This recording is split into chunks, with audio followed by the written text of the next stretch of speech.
Mastercraft on the beat. Go.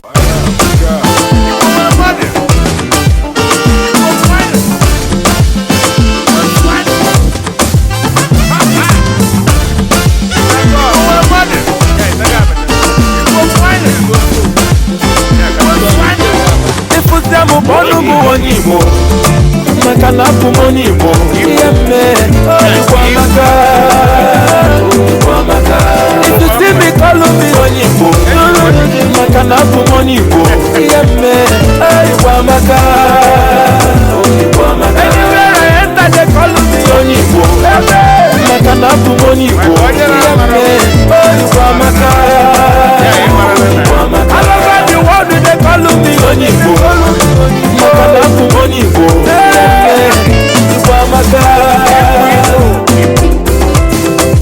ndị Igbo na-edozi obodo, ndị Igbo na-emepe obodo, ndị Igbo na-ahazi obodo, ndị Igbo na-eme ọfụma, ndị Igbo nọ n'ime afịa, ndị Igbo na diaspora, ndị Igbo na entertainment, ndị Igbo na gọọmenti. Anyị na-eme ife siri ike, anyị na-eme ife kalaka. Anywhere you enter we dey there. I walk I never see beautiful people. If you them born to go on Igbo, you can have to go on Igbo.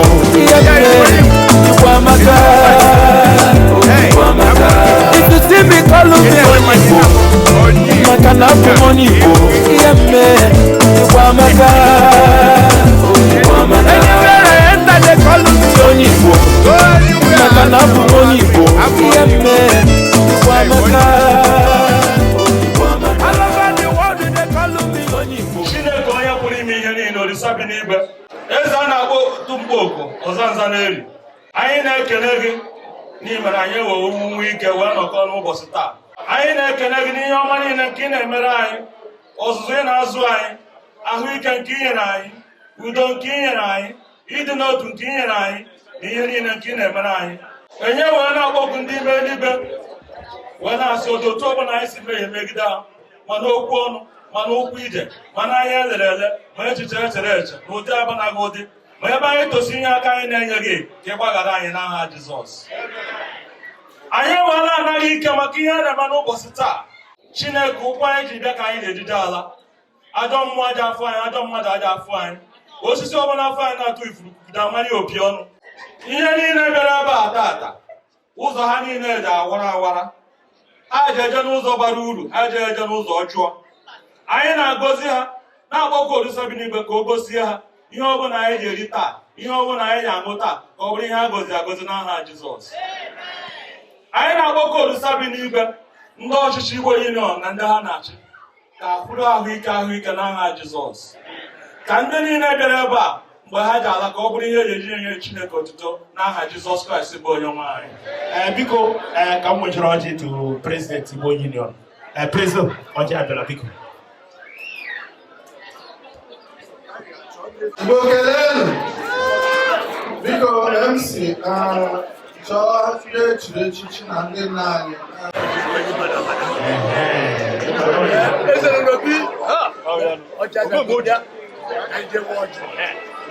Igbo kweli, kweli.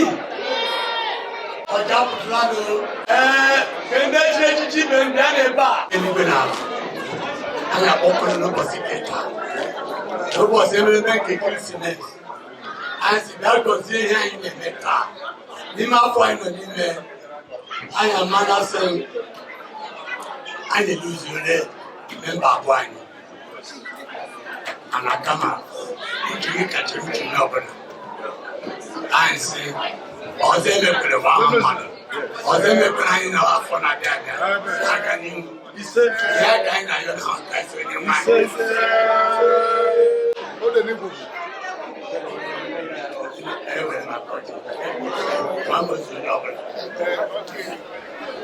I'm about the Igbo Union Yorkshire President. For our opening speech, please. Can we clap for our president? Without him, we can't be here, please. We go to President. For the benefit of our non-Igbo speaking guests, our distinguished invited guests, I will make this short welcome in English. It is our pleasure in Igbo Union Yorkshire to welcome you all to our end of year party 2021. Like the MC said initially, it's been a tough 2 years for us and for everybody. This party was almost not holding, but we felt that given the circumstances, given the environment that we have prevailed over in the past 2 years, the Christians among us, you all know what we say, in all give thanks. I'm talking particularly in reference to the unfortunate incident within the union in the past year. We happen to have lost two very dear members of our union. One of our Lolo, our beloved wife and sister, and another one of our founding fathers of the union.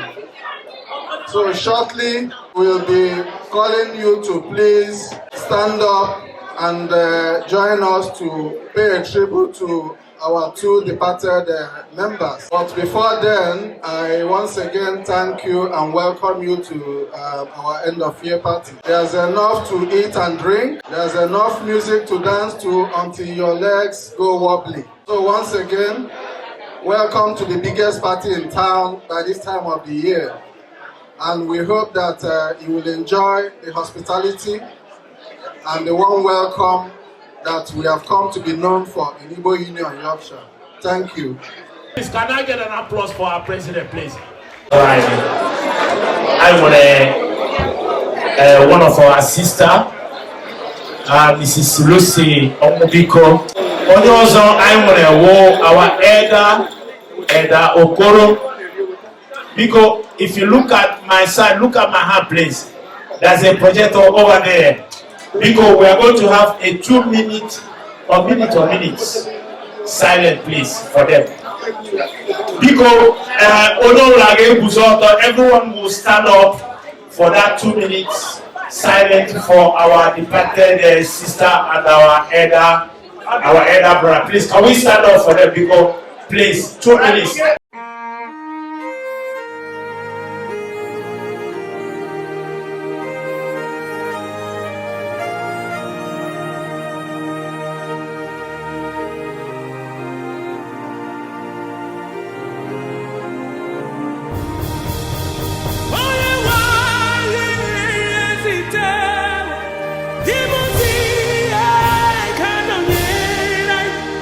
You are the living God.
May the soul of our entertained members, our sister Mrs. Lucy Omobiko, and our elder brother Elder Okoro rest with the Lord in Jesus' name. Amen. Please, can we clap, please?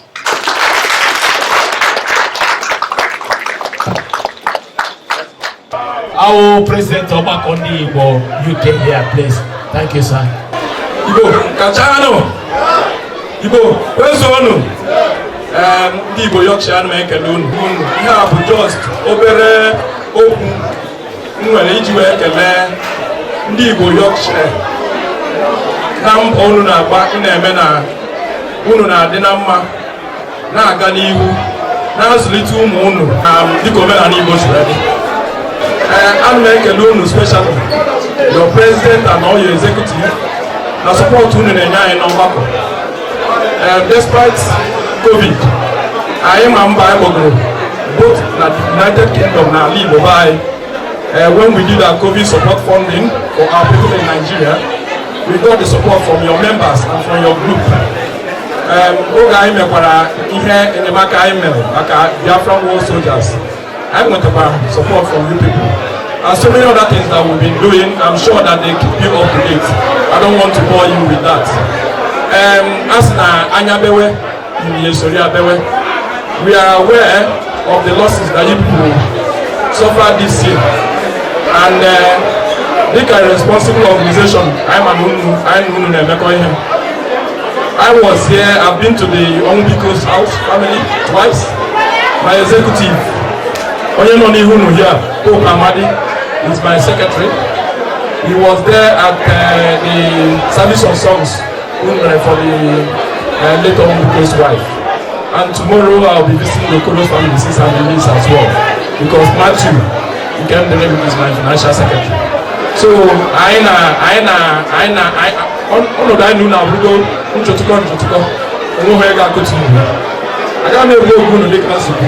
let us have fun, let us enjoy, let us thank God for a successful year, and let's look forward to a better 2022.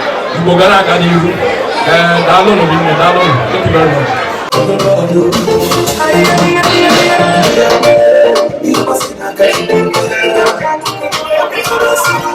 Blessings of the Lord.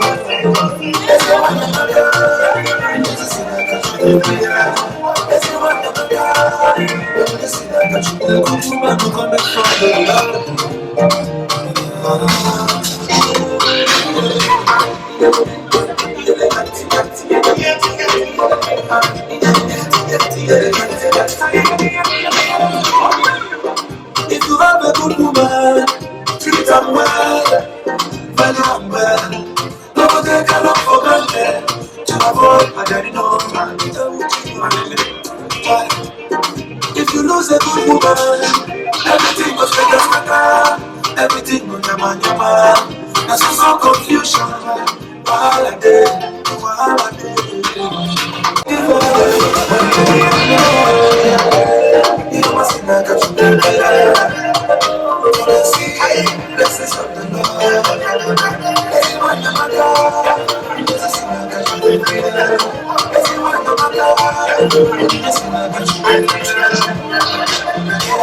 no matter. Blessings of the Lord. Everyone no matter. Everyone no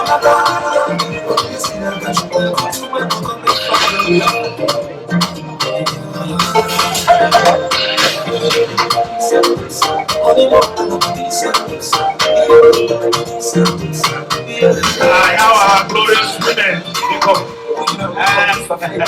our beautiful women. The invitation of their husbands all this while. I want to say thank you.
Everything in the area about all wine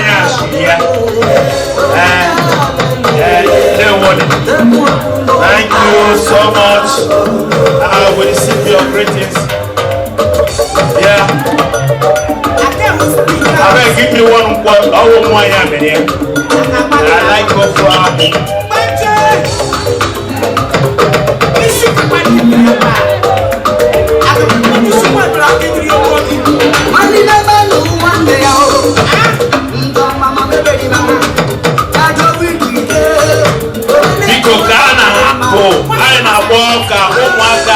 Our children are ready for children display because the next item is children display.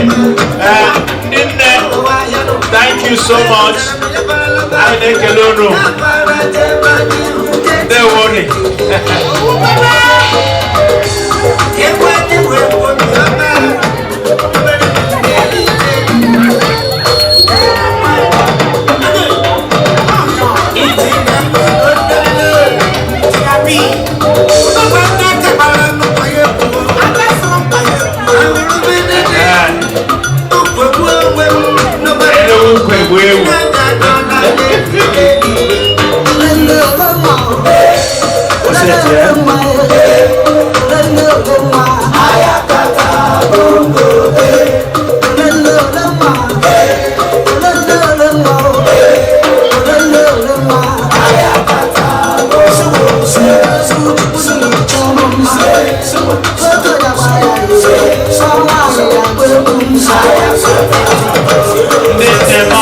Thank you so much. While they are going up, please, the children coordinator, please, can you arrange our kids to be ready for our children display, please?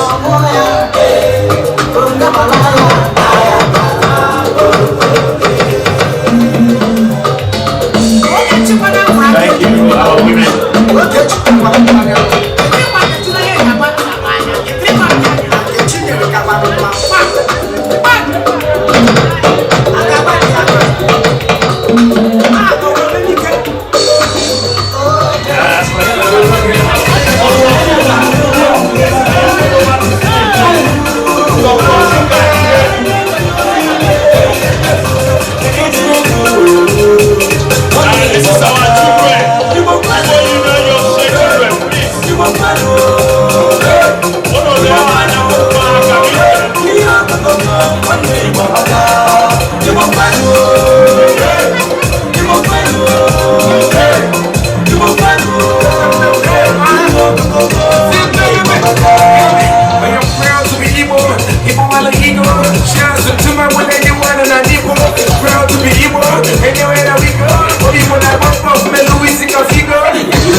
You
Making sure I'm in my side.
It's a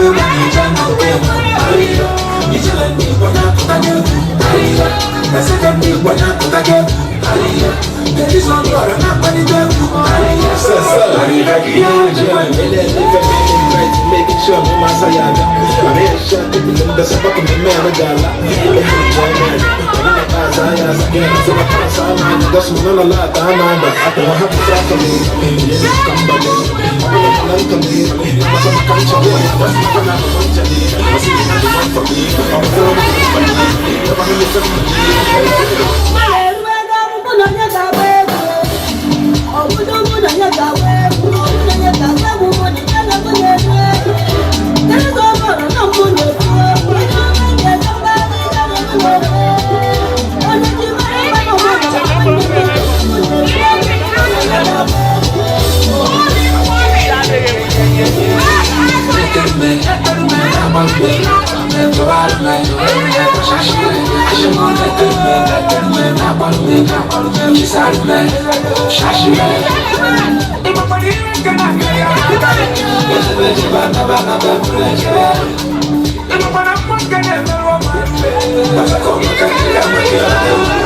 I know it's not easy, that's from Monday to Sunday, energy for bazaar.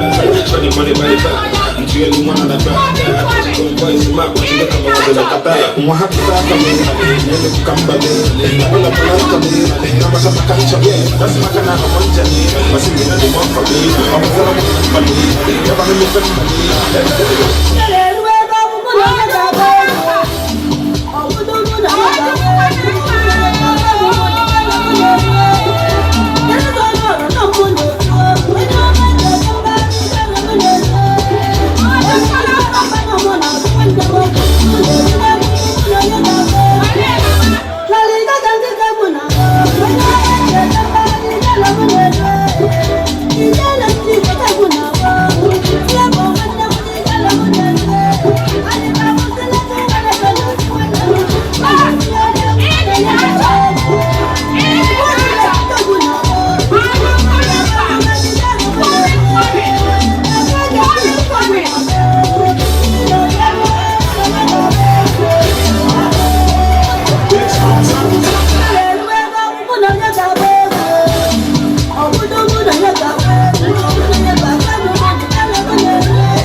Making sure I'm my sayada. I'm here shot to be the sabak of the man of Gala. Yeah, man. I'm not as I am. Yeah, so I pass on. That's one of the lot. I'm but I'm happy to come in. You come back in. I'm a little come in.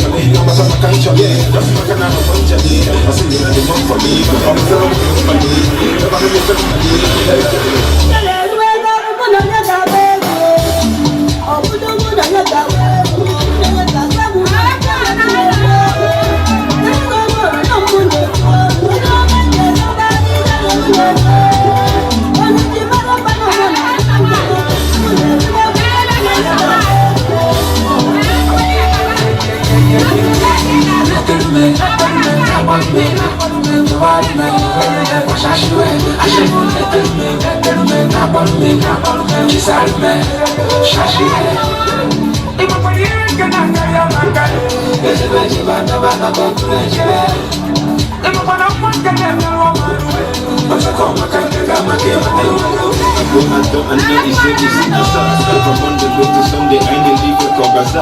Shawty money by the back, I'm feeling one on the back. Yeah, I you got the boys in my watch, you go come and look at that. I'm happy to come in, you come back in.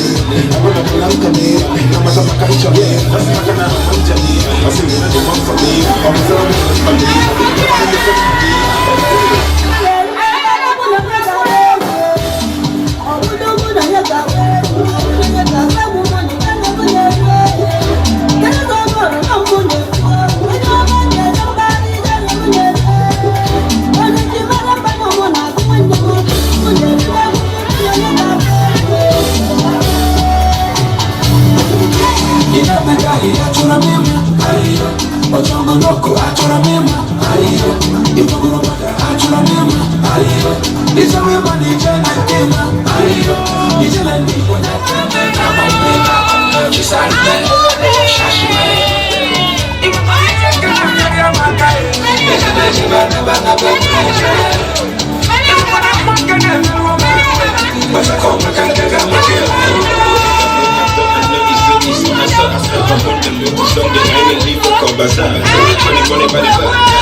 While they are picking this morning, it's time for refreshment item 7.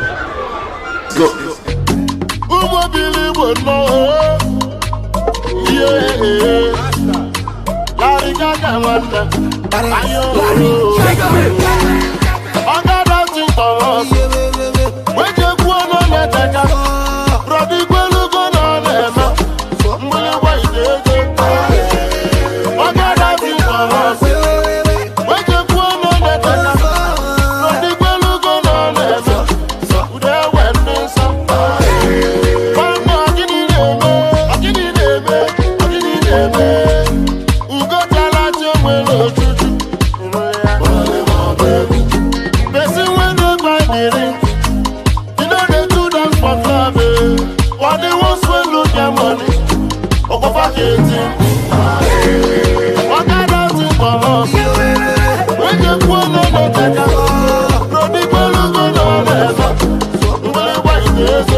coming today for Mmemme Yonwa. I'm truly unhappy. I would want to unhappy. Unu balitike, nunu jibara Mmemme Yonwa. Nisi hankelu unu. Ma omirima, mankenta. Monyuku, unu kabaniwo, unu mezi. Nisi hankelebu unu say Igbo Union is a strong union. A union not to be joked with. As you can see, quite a lot of dignitaries graced our occasion today. And if you are not a member, you should please try and be a member of this great union. It is open to everybody. All of you are welcome to join us, Igbo Union Yorkshire. And you come and Abu Fufu. All the name. Igbo all the name. Uno no provide. Thank you for coming today for this great occasion. And we'll see you all next year. Same place, same time, for a great party, great Christmas party. Thank you all. God bless you. Magic. One, two, check.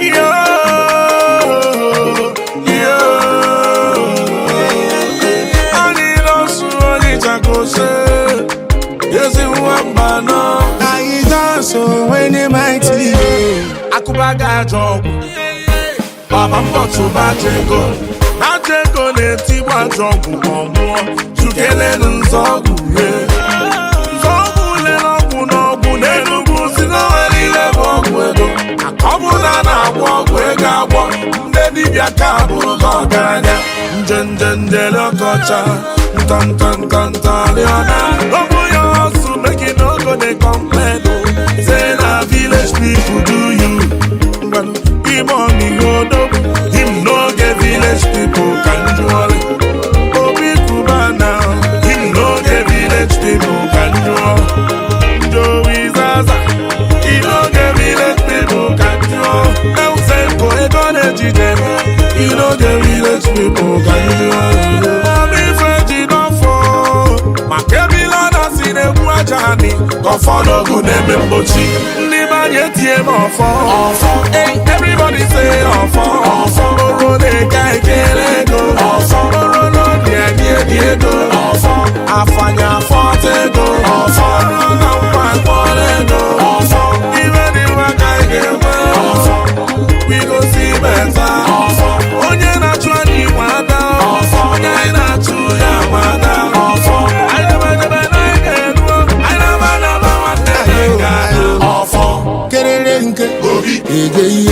Kererenke obi jaja kererenke obi gugugu onu dalose ma no wenu buchi bobo kwele neli obusu nurishi awala nurishi we osno bakanu okwo onwe o egwa mi yagwata naso iwo biora imuta dora jaja ile Pina says she want to chop my money. Pina says she want to call my party. Pina Louisa's a homo corner to the party. Jaka for mama, Mina Kaje, yeah. Baby to find you, turn your back, make I smile. Umufina kasi a lot. Oshaka mufana gibanya. Ayo yo. Nima yeti emo Oro de kai kelego. Oro no Diego. Afanya fortego, Oro na kwalego. Even if I can't get Ema boni wo.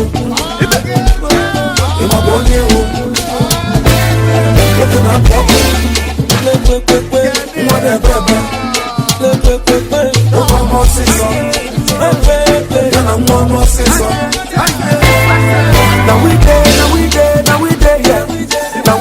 Now we there, yeah. It's a couple of bully, now we there, yeah. Messy to see the weekend, now we there, yeah. If you got the pump for I need you, I back up, but they not love for me. You don't got no choice. If you got the package, I need you, I back up, but they belly. Security confirm, the man who do not know, the man I mess with, but I need to find it, the man I'm dead, and I'm not. I hope you want to make it.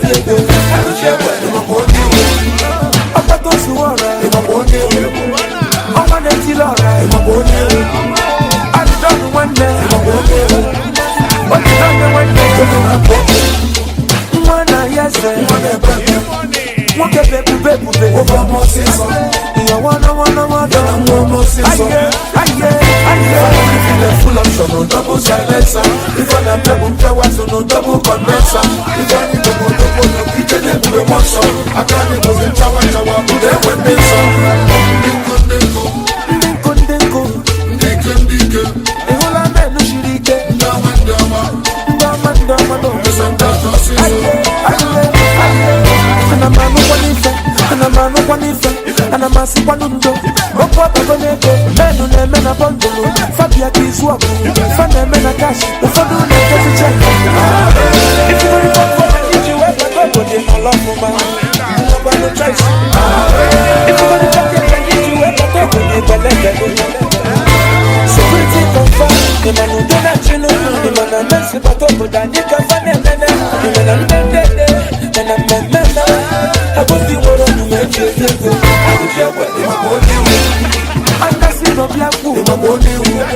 I can't put your money in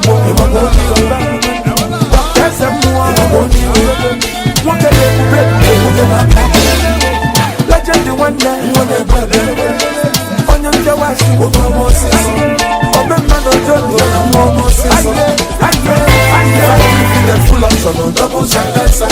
If I not double powers on double condenser. If I need double, you can do a monster. I can't even shower, put them when they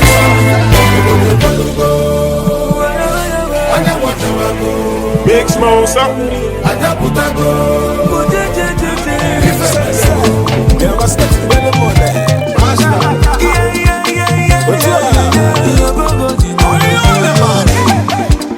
Who no na menu donyi runi gama. Obole dalu chim. Ewa pute kashara nenu. Makanonya na kwero kekwe. Awe wasiye kinoneme. Mwani fene beka nebe. If you gonna do it, see get that go. Ndagaba lele.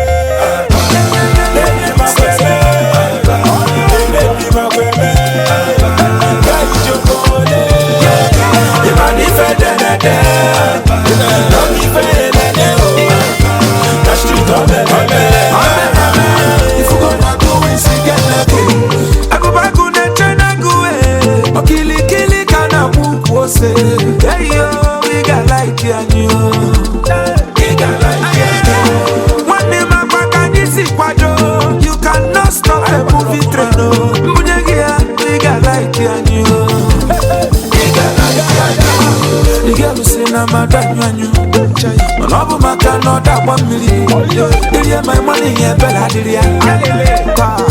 And I'm a nife. You manifu doing cigar waka. Get that food in a rat nife. Yoko doing cigar level. You go doing cigar level. Ndagaba lele.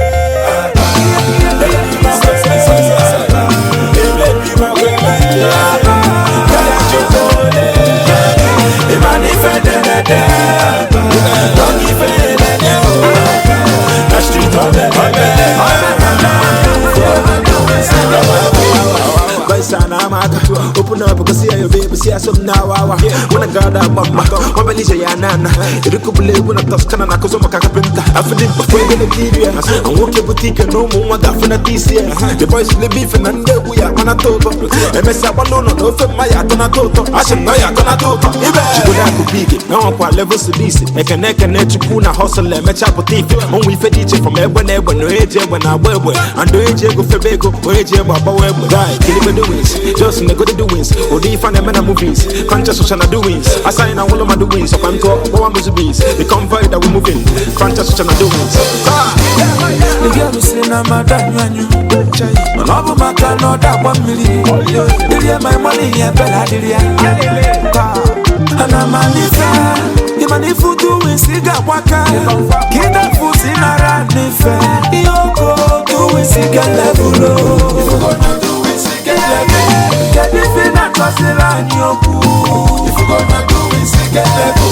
Get this in a Tachila Nyanya. If you gonna do it, cigar level.